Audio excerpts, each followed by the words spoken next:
During the live stream yesterday, developer Working Title said they found a much better way to manage cockpit glass memory usage, leading to much smoother frame rate, both on PC and Xbox. But that's not all. Asobo also underlined key memory management feature. Let's have a look.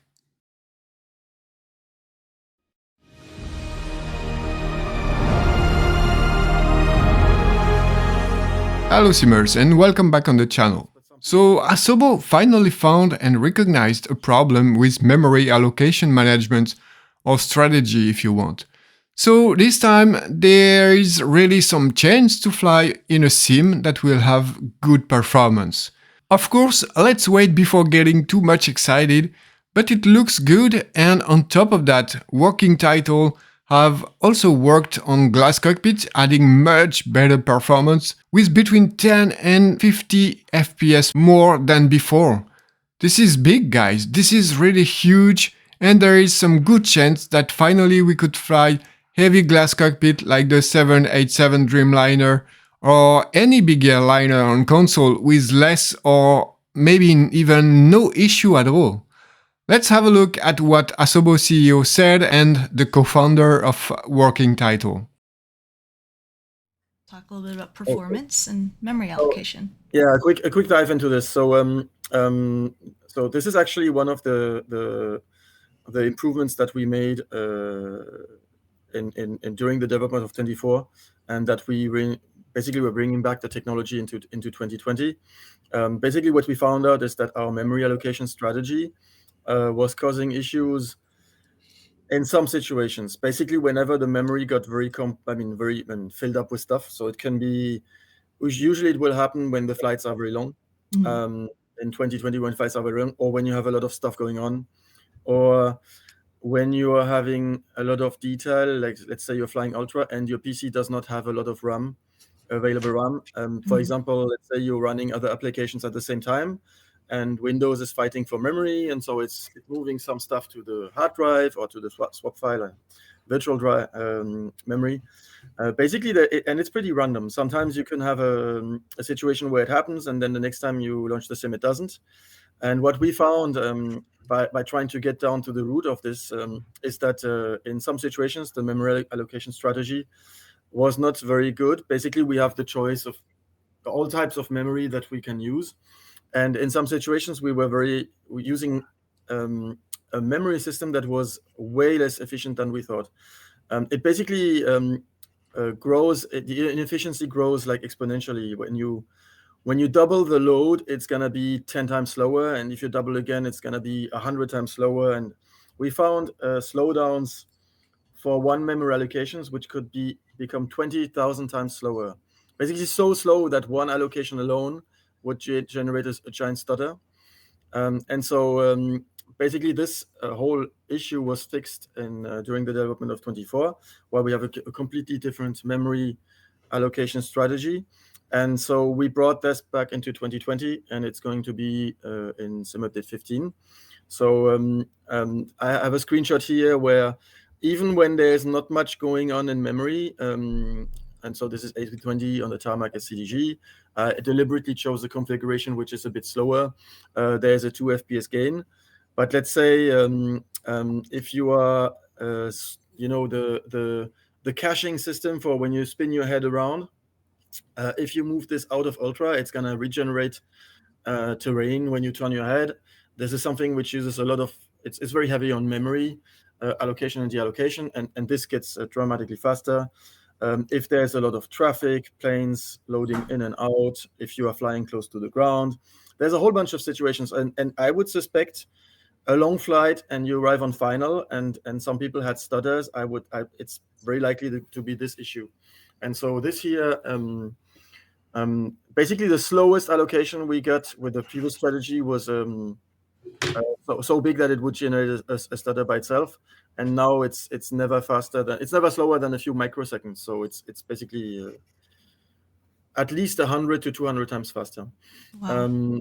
And so this is coming, Sim Update 15 in the flighting. We haven't seen any negative side effects, so I think it's a good news.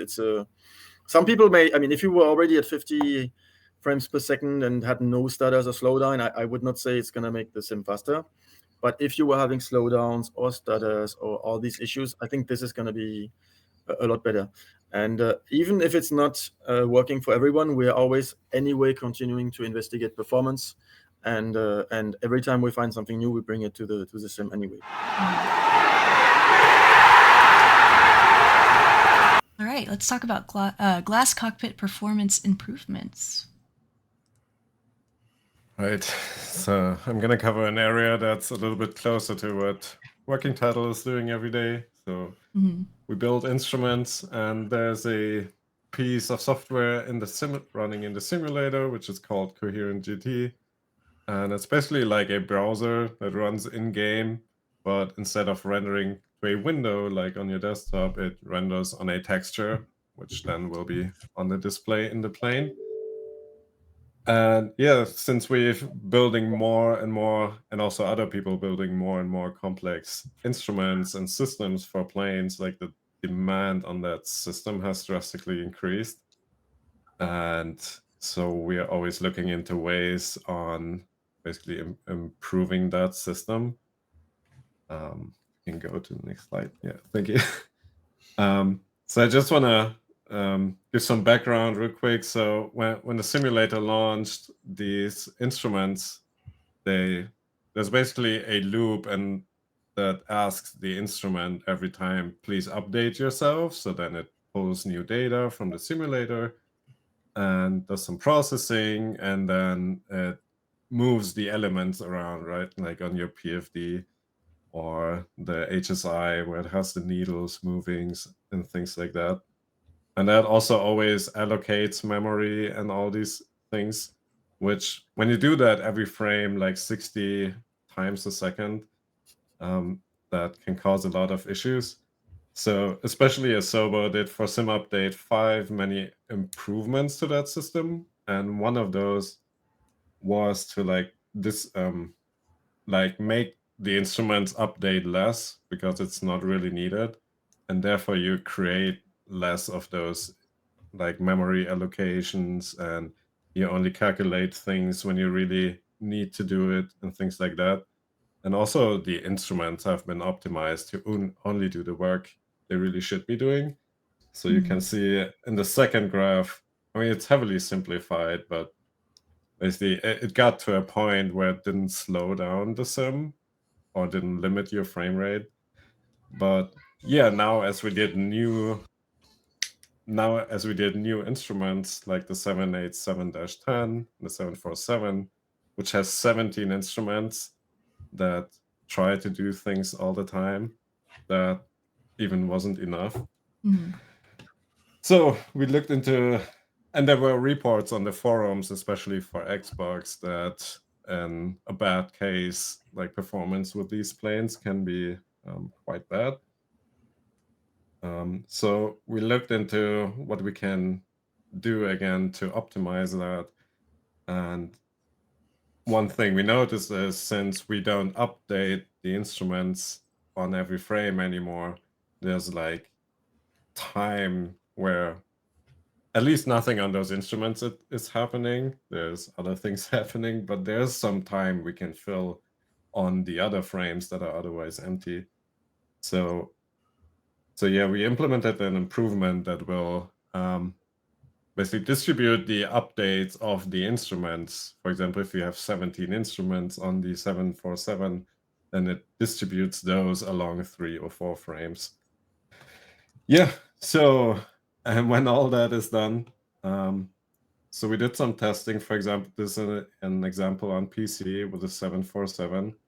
And you can see before the optimizations, like the bars at the top, like the main thread, render thread, and the manipulators, they are all pretty green. They run well because they're so well optimized. But then you can see the yellow bar, the Coherent GT UI thread, and basically when it's yellow or red, it's limiting your frame rate. So we do more than we should be doing. And now you can see after the optimizations, the Coherent thread is not limiting your frame rate anymore. So the sim can I guess, run as fast as it possibly can. Right, and this is the same for Xbox. And for Xbox, it's not really about increasing the frame rate itself, but to like make the experience smoother.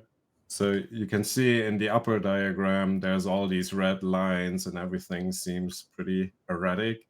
And that is what you can perceive as stutters or hitches when you move around the camera and stuff. And so you can see after the optimizations and distributing those frame updates, like everything is pretty flat, and that should lead to a smoother experience that you should be able to really feel. And yeah. Fantastic. Yep. Everyone in chat seems very excited about this. They said. So as you just have seen, all those progress look very promising. I can't help but think why that has taken so long to look into this. But anyway, one more month to suffer and we should never talk about performance issues, never again, hopefully in Microsoft Flight Simulator. That's really what I hope, and I'm gonna believe in the talent of the developers. No pressure. Thanks for watching, my dear simmers, and see you soon. Don't forget to subscribe. Bye bye.